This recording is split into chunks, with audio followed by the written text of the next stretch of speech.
So this is kind of unorthodox, but the most Okay. satisfying feeling is dropping back, throwing the ball, getting boomed, falling on the ground, can't see anything, and then you just hear the crowd going crazy because you just threw a touchdown. Let's dive on in. We've got the new quarterback for the Paris Musketeers, Jalen Henderson, coming to us out of Texas, I believe, this morning. Jalen, how you doing, man? What's up, man? How we doing? I'm excited to be on the show today. I appreciate you guys inviting me, and excited to see what we have going. Absolutely, bro. And we've got a special guest. It looks like over your shoulder here, the dog that's with you. Can you introduce the Yeah, this pup? is my dog. His name is Rowdy. Um, he's he's an older guy, but he's still kicking it around. Okay. I didn't know that you guys could see him. I apologize. No, it's all good, bro. Hey, we love a football player. We love a quarterback that's got a dog, bro. It's Gotta good. have a It's good for dog, the man. brand. Got to. Okay. Yeah, we like that, bro. All right, Jalen. The biggest question that we got to start off with, man. You obviously won back-to-back German championships with the Potsdam Royals these past 2 seasons, and just a couple days ago, it was announced that you will be signing with the Paris Musketeers for the 2025 season. Can you walk me through the process of how this came about? Who recruited you? What was the decision-making process like? Did you consider going anywhere else? Talk to me about how Yeah, that went man. down. It was I would say a long-ish process. We started back in, I want to say end of November slash December. Sort of just Okay. talking and getting a feel for each other at the time. They didn't have a head coach, so it was a little tough for me to make a decision. But I knew the roster that they had, and I knew, you know, the fan base, the culture there in Paris, and I knew somewhat about it. So, definitely had some interest, and I knew that last year they went through a lot of adversity as a team, and even in the offseason this year went through some adversity. And what that tells me is that guys are hungry, and they are hungry for what's next, and hungry to go and attack that one goal that everybody plays the game for. And so, that's how it pretty much happened. I was talking to a few other teams, another team outside the country in Japan. My sister lives in Japan, so a lot of people might have seen on my story or stuff that I've been in Japan a lot. Yeah, I have. She lives in Okinawa, and so I go and visit her. She has, it's her husband, and then my niece and nephew who are 3 and 2 years old. So spending that quality time with them. Spent a lot of time out there, but I had got an offer to play for the X1 Super team, and if guys don't know, that's actually where I began my Yeah. professional career. Is playing in Japan, and so the opportunity to go and play against your old team, I mean, that was definitely something that was weighing heavily on me. And I mean, just what they pay out there is nothing matched to what is in Europe. Um, but you Right. know, came down to a lot of factors, and I'm happy with the decision that I made to come to Paris. Yeah, absolutely, bro. And I do want to ask you a little bit about the X League and kind of comparing your experience in Japan and in Germany in a moment. But how much of a factor did the fact that they got a guy like Coach Jack Del Rio as the head coach? How much did that come into play when you're with your final decision? Well, I think Jason and Coach Book, those guys over there that run that organization, they look for every decision they make. They want it in the best interest of the organization, and so I think when you hire a guy like Coach Jack Del Rio and the staff that he's brought along with him, you really are making a statement to the league that you're serious and you're intentional with every decision that you're making. And so, for me, that was something to, obviously is a big attention grabber for me, given his backtrack, his backstory, and, where he's been, the offices he's been in front of, the teams he's coached, the games he's won.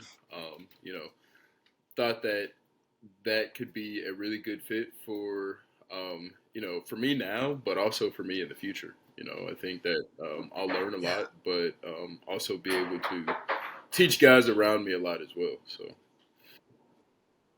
Yeah, man, absolutely. I love what you said there because I did an interview with Coach Jack a few weeks ago, and he hit on that point as well as kind of teaching the people around you and helping spread the game and being a good influence on the game of football. And obviously, that was huge news when that broke. Even for a lot of people in the states, that was kind of their first exposure to, oh, there's a football league in Europe, and Coach Jack Del Rio is going there. So that's awesome for the league. And dude, what you said also is the intentionality that the Paris Musketeers have. I'm really impressed with those owners, John, Jason, awesome guys who do a really, really good job with that organization, man. So I'm excited for you guys this year.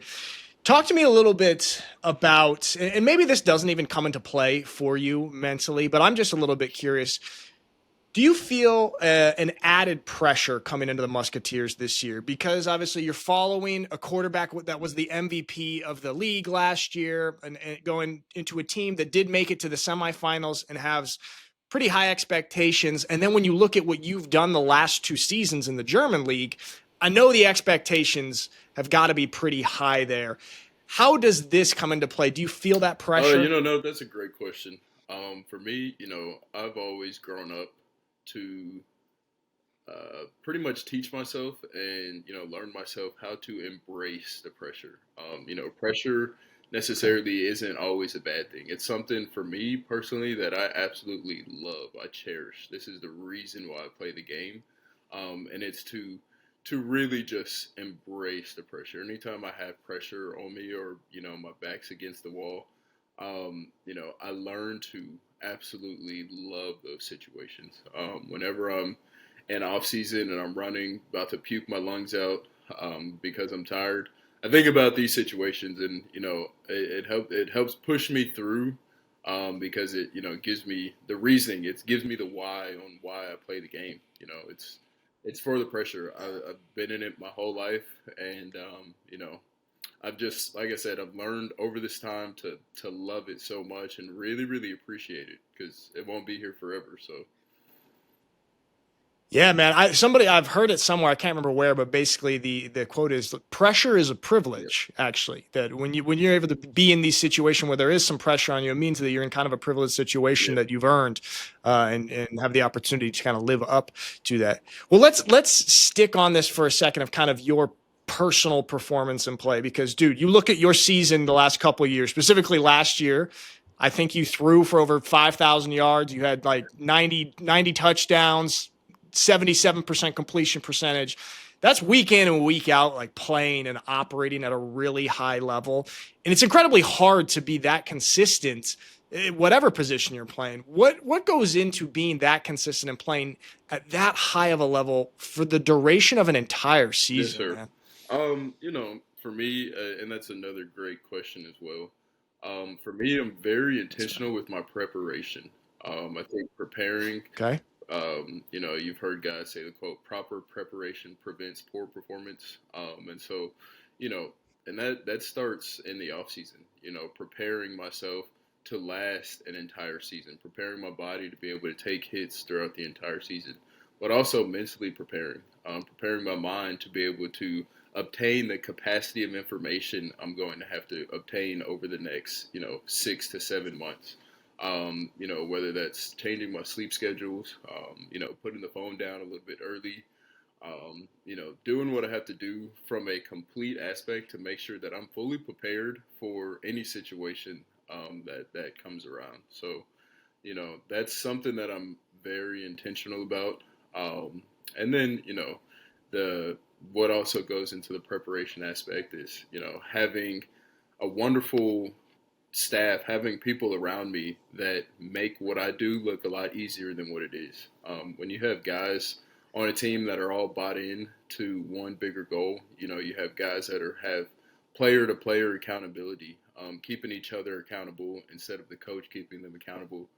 That makes it easier for me because I can count on those guys whenever I'm in the game. But also, wonderful staff and everybody around the staff as well, trainers, physio, the people at the gym, etc. Those are all important. Those are all key, vital, like key parts, key roles that fuel me and help me better in my everyday job. So, Dude, I love that.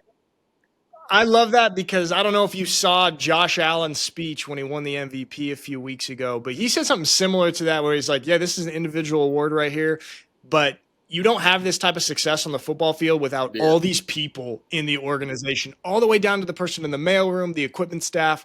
Football is a unique game that has so many moving parts. You know, it's not, you're not just getting a ball and a goal and kicking exactly. it. You've got a ton of other things at play here. So I Yeah, love man. that, man. You touched on it, some of the player to player keeping accountable. Last year, some of your receivers from last year, I believe, are also heading to the ELF this year. Is that correct? I think so. Yeah. I mean, I know a good handful of guys are gonna take their talents to the ELF, and so I wish the best for all Yeah. of them. In, anybody that you are impressed with, former teammates that you think might make a little splash in the ELF, might make a name for themselves? Absolutely. There's a good handful of them. Can't mention Yep. all of them because you know there's a few that haven't been announced yet. But first and Okay. foremost, I mean, guy like Simon Fonz. I mean, guys don't know about him yet, but and maybe they do a little bit. But he's gonna definitely be an X factor for Jadrian and the Copenhagen team. He's gonna be an X factor Yep. there. And then you know, there's a handful of guys that are. You have Yeah. Brandon Oswin, who's going to be an offensive tackle over in Madrid. Madrid, I think, it's going to be a phenomenal team. They've got American quarterback Reed Sinnett coming in. I've watched him play many games. Oswin's going to do a good job, and you have Yazir over there. I didn't play with Yazir, but I lived with him for a big chunk of the offseason. He's going to be a dog. And then there's plenty of guys that are in the ELF come through Potsdam that Yeah. are gonna be pretty good. Arthur Kingdom, another guy who's gonna be um, linebacker over at Prague, gonna be a really good guy. Javarian Smith, another guy who's gonna Oh be yeah. really talented guy. So Well, bro, I mean, it's so exciting to see all the talent in the league, and it's just getting more and more talented every single year. When you were the last couple years when you were playing with Potsdam, how much did you pay attention to the ELF? Because also, I know after last season, I mean, you've been so dominant in the GFL. Even after last season, people thought that, oh, he might make the jump to the ELF in 2024. Ultimately, obviously, you came back to Potsdam and went back to back. But how much attention did you give to the ELF and know about it while playing in the GFL? I went to a few games and watched the Berlin Thunder, Yeah. but for me, throughout my season, I was pretty blind to everything that was going on. I was just, happy where I was being treated right, and didn't really have my eyes looking anywhere else. I was, loyal to where I was at, and but I Yeah. did go see the games, and I saw, the level of play, and how fast the game is on that level, and how big the players are, etc. And yeah, I mean, for me, it was it was no brainer. So Yeah. Awesome, bro. Fantastic. Yeah, I mean, you guys, you kind of took care of business there in Potsdam, man. And we missed each other by a year because I was playing in Schwabish Hall up until 2022. And I think 23 was your year in yes, Potsdam, your sir. first year, right? Yeah, I'm glad we missed each other, bro. I wouldn't want to play against you. I was watching some of your tape this morning. You would have traumatized me and made me look silly in certain situations. I used to play Oh linebacker, man, man. and you're kind of like my worst. You're kind of my worst nightmare, bro. So I'm glad that we're just doing an interview together and not playing against each other. How, well, go. I want to also go back. I mean, because you have experience also in, like we said, in the X League, playing Division I football at Boise State on that blue turf, the most unique field in college football. How was your time at Boise State? Because I know also you helped lead the squad to a Mountain West championship. Yes, sir. My time at Boise State was absolutely phenomenal. It's 2.5 years of my life that I probably will never forget. Even though I started in 4 games, those were the best memories that I think I've I've had minus Europe. You know, those are some awesome memories that I'll never forget. The fan base, the community there, they still embrace me to this day, and you know, it didn't hit me how big I had or how big I became there until this year. You know, the Yeah. fan base really came together and you know helped me be able to go and watch the championship game from Germany. Like, Bro, I yeah, saw that. Yeah, that you traveled all the way yeah. back I there for literally that. went to U.S. for 3 days probably, and no, 2 days. Went left on Friday, got back on Sunday. Yeah, and came back, and that's a testament to the fans that they have there. The Boise State fans are phenomenal people, and if you treat them right, Yeah. you know the rest is able to be taken care of. So it's awesome. Hey, bro. I mean, no, I don't want to blow too much smoke. That's also a testament to you because they're probably not flying every single alumni back across the world to come to a game. So I hope you know that as well. Going back to your play on the football field. So like when I played, I had like a favorite play that was the most satisfying for me as an inside linebacker. If there was a stretch play to the outside and I could read it really fast and kind of just hit it, beat the tackle, and get there and make a tackle outrun the running back. That was like my most satisfying play. For you as a quarterback, what is the most satisfying thing? Is it hitting a seam, hitting a deep ball? Is it's scrambling out of something and making some sort of magic happen? What do you love? Um, so this is kind of unorthodox, but the most Okay. satisfying feeling is dropping back, throwing the ball, getting boomed, falling on the ground, can't see anything, and then you just hear the crowd going crazy because you just threw a touchdown. That's probably the most euphoric feeling. Um, yeah, I'm QB. I always Yeah, wondered that's that, that's man. a it's a pretty euphoric feeling. You get up just like let's go. Just yeah, Bro, I always wondered because I never played quarterback, never had that experience. So I went like, that's got to feel pretty cool. You're blind for a couple seconds, not knowing if you connected, if you had success in the play, and then all of a sudden, the way that you get the feedback of the success is not with your eyes, but with the yeah, crowd, with the the sound crowd hitting just you. going crazy. That's yeah, one of the best feelings for sure. I mean, I'm sure any QB will tell you that you know it's a pretty euphoric feeling for sure. Okay, awesome. Okay. Um, how about your time in Japan? I mean, I know we talked about, there's kind of different salaries and whatnot, but what was your experience like on the football field compared to your experience in Europe? That's a great question as well. You know, for me, the entire Japan experience as a whole was phenomenal. I was able to pick up the language, and so when I go back now, I can speak fluently, which is awesome. The Japanese, they really appreciate that. On the field, it was very normal. It's just like normal football, but it's not like Germany where they're handing you beers right after the game.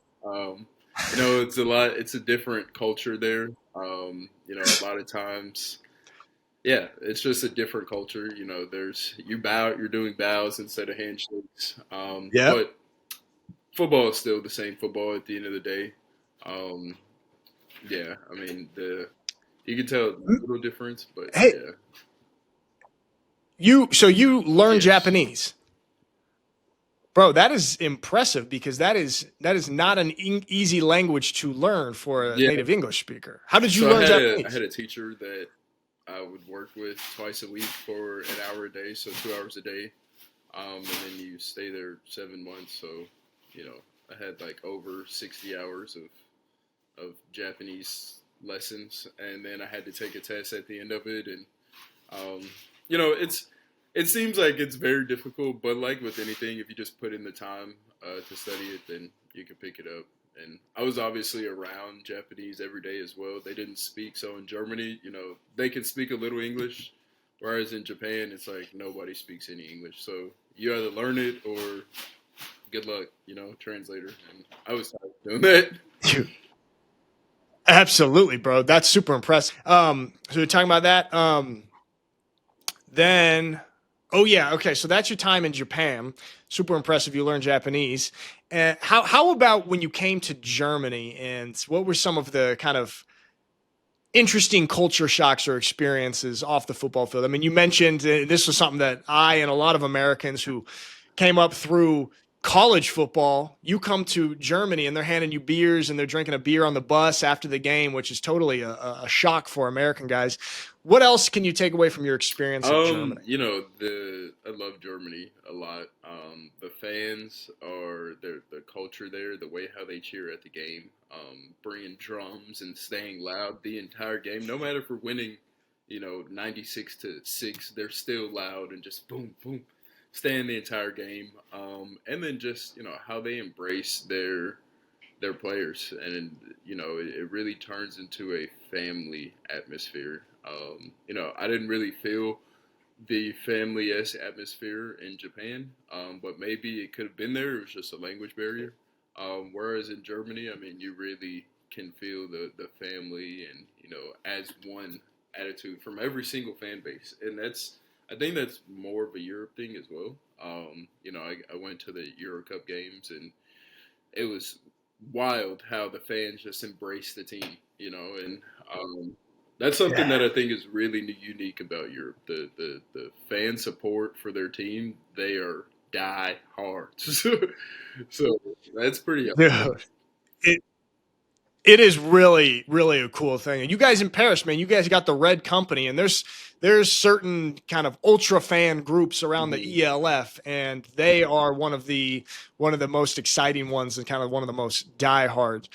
You guys open up this year. I think your opening game is against the back-to-back champion, the Rhine Fire.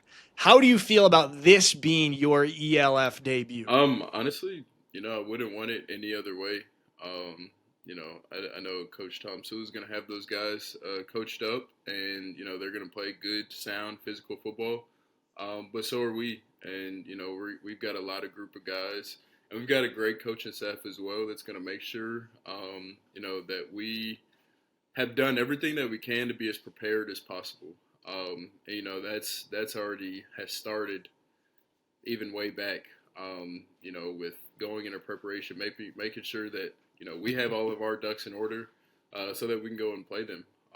It'll be a fun game, and I'm excited for it. And, I'm sure a lot of people are going to be excited for that game. So that'll be a great season opener for you guys. Great for the fans as well. I always like to ask players this heading into a season, and coaches, but what would have to happen this season for you to feel like it was a success? Well, I mean, for me, the bar is really high. I've never played a season in Europe and not won the championship. So, of course, that's where my ceiling is. I want to come to Paris, win a championship, focus on making the guys around us better. I really want to get to know those guys' stories as well, build lifelong relationships with my teammates. And, there's nothing less than that, honestly.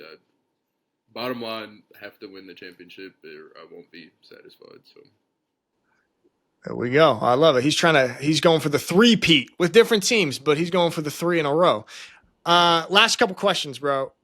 What do you like to do off the field? What are your interests outside of football? I mean, I think, being an import, you get to travel around a bit. Obviously, you've learned a little bit of language. What do you like outside of football? I like to hang out with friends a lot. I do a lot of fishing. I'm a really big fisherman.